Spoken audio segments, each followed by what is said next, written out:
l'opération Épervier, le parquet requiert la culpabilité de Mbengue et si, comme il fallait s'y attendre, l'avocat général Préleté, le magistrat Omam II, a requis du tribunal qu'il déclare coupable Edgar Alain Mbengue, son épouse et les autres accusés de toutes les infractions retenues à leur encontre, et les condamne en conséquence. Après avoir rappelé que le couple Mbengue détient 53 immeubles, et s'est fait ouvrir en leur nom, ou à travers des sociétés de nombreux comptes au Cameroun, et à l'étranger.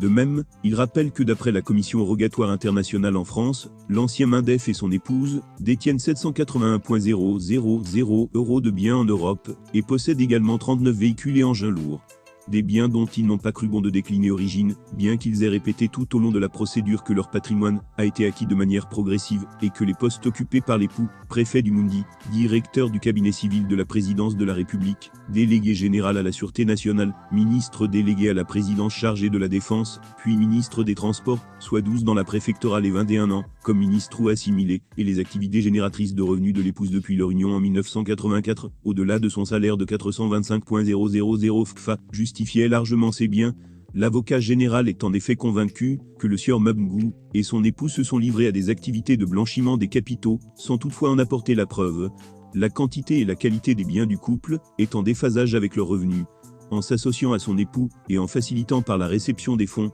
Dame Mina Nkoulou a également commis les faits de blanchiment de capitaux. L'intention criminelle transpire des faits pour un montant de 23,482,435,797 CFA, déclare-t-il, avant d'appeler à leur condamnation pour le délit de blanchiment d'argent.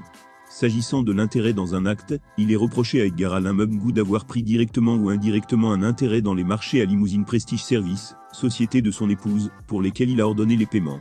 Or, ce dernier s'est défendu en expliquant au tribunal que Limousine Prestige Service était sollicité pour la location des tentes et des chaises, dont il était sûr des conditions de sécurité, en raison de graves menaces à la sécurité des personnes et des biens, parmi lesquelles la menace de Boko Haram, qui en était à la phase des attentats terroristes. Pour le parquet, le délit d'intérêt dans un acte reproché à l'accusé est lié au règlement de fonds publics en faveur de Limousine Prestige Service, pour un montant total de 310,436,274 CFA. Il ne peut justifier autrement le choix de cette structure pour des prétendues prestations que par une volonté d'assouvir un dessein familial au détriment des caisses de l'État. Le déclarer coupable de ce délit, car chargé d'une mission de service public, a exigé l'avocat général.